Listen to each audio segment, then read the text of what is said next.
ये मच्छरों का स्कूल है जहाँ इन्हें इंसानों का खून पीने की ट्रेनिंग दी जाती है और सिखाया जाता है कि उनके हमले से कैसे बचे। फिर सभी की कड़ी ट्रेनिंग शुरू हो जाती है जिसमें उन्हें सबसे ऑटोमेटिक थप्पड़ों के बीच से गुजारा जाता है। उसके बाद मच्छर मार दवाई से होकर निकालते हैं। तो कुछ होशियार चंद्र हेलमेट पहनकर निकल जाते हैं, तो कुछ वही मारे जाते हैं।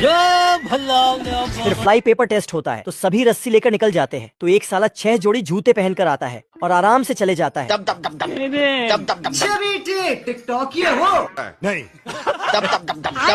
एक साल कड़ी ट्रेनिंग के बाद इंसानों के ऊपर लाइव टेस्ट शुरू होता है, तो सभी इनके वार से बचकर निकल जाते हैं। बच गया साला। लेकिन ये वाली टोली जैसे ही जवानों को काटने जाती है तो ये साले अपना पिछवाड़ा दिखा देते हैं। ये तो सब गुंडा लोग ने भाग रहे हैं। वीडियो अच्छी लगे तो एक लाइक जरूर करें।